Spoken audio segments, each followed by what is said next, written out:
नमस्कार। आज हम जानेंगे 25वें श्लोक का अर्थ। श्लोक 25।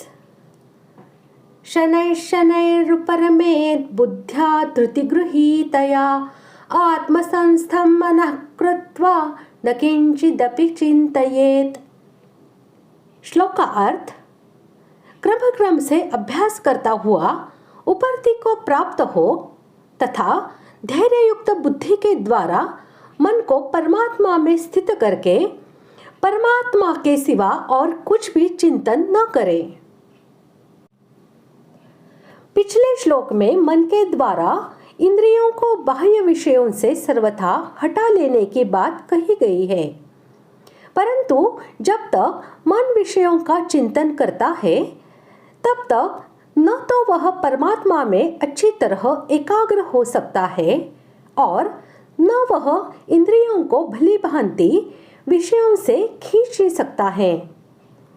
विषय चिंतन करना मन का अनादिकाल का अभ्यास है। उसे चिर अभ्यस्त विषय चिंतन से हटाकर परमात्मा में लगाना है। मन का यह स्वभाव है कि उसका जिस वस्तु में लगने का अभ्यास हो जाता है उसमें वह तदाकार हो जाता है, उससे सहज ही हटना नहीं चाहता। उसको हटाने का उपाय है पहले के अभ्यास से विरुद्ध नया तीव्र अभ्यास करना और कभी न ऊबने वाली लक्ष्य के निश्चय पर दृढ़ता से डटी रहने वाली धीरज भरी बुद्धि के द्वारा उसे फुसलाकर, डांटकर, रोककर और समझाकर नए अभ्यास में लगाना।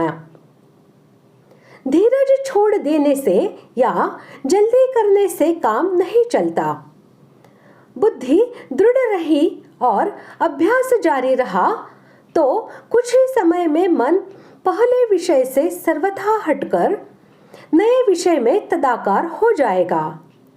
फिर इससे वह वैसे ही नहीं हटेगा जैसे अभी उससे नहीं हटता है।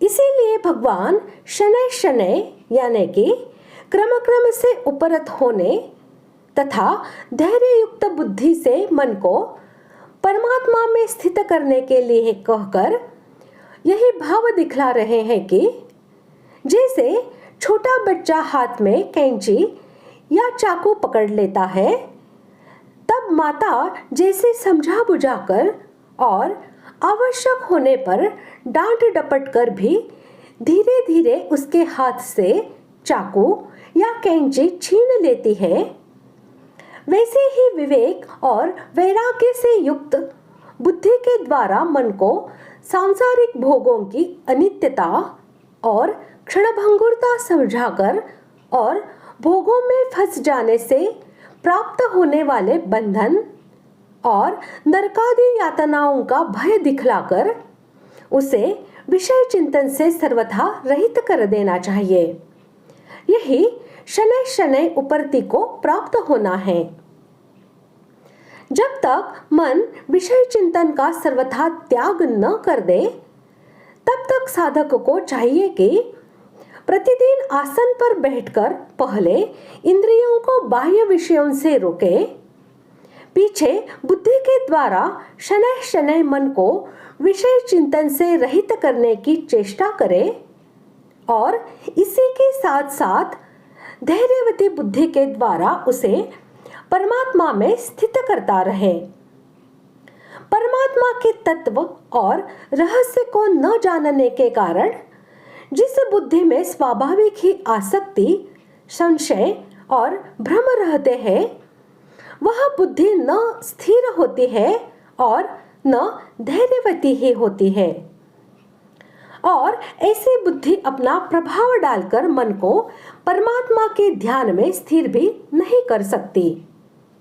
किंतु सत्संग द्वारा परमात्मा के तत्व और रहस्य को समझकर जब बुद्धि स्थिर हो जाती है तब वह दृश्य वर्गों को विषय न करके परमात्मा में ही रमण करती है।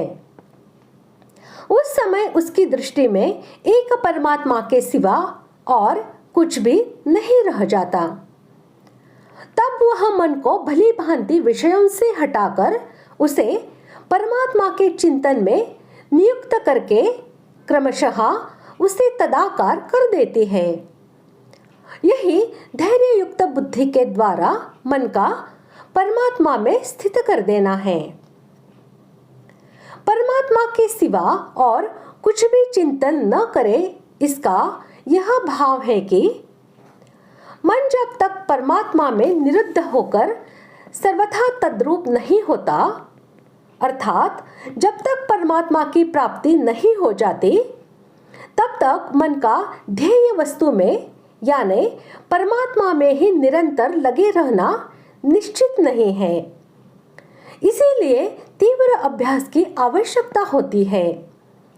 इसलिए भगवान का यहाँ यह भाव प्रतीत होता है कि साधक जब ध्यान करने बैठे और अभ्यास के द्वारा जब उसका मन परमात्मा में स्थिर हो जाए, तब फिर ऐसा सावधान रहे कि जिसमें मन एक क्षण के लिए भी परमात्मा से हटकर दूसरे विषय में न जा सके। साधक की यही सजगता अभ्यास की दृढ़ता में बड़ी सहायक होती है। प्रतिदिन ध्यान करते करते जो जो अभ्यास बढ़े, त्यों ही त्यों मन को और भी सावधानी के साथ कहीं न जाने देकर विशेष रूप से विशेष काल तक परमात्मा में स्थिर रखे। इस प्रकार आज हमने 25वें श्लोक का अर्थ जान लिया है। अगले भाग में जानते हैं 26वें श्लोक का अर्थ। धन्यवाद।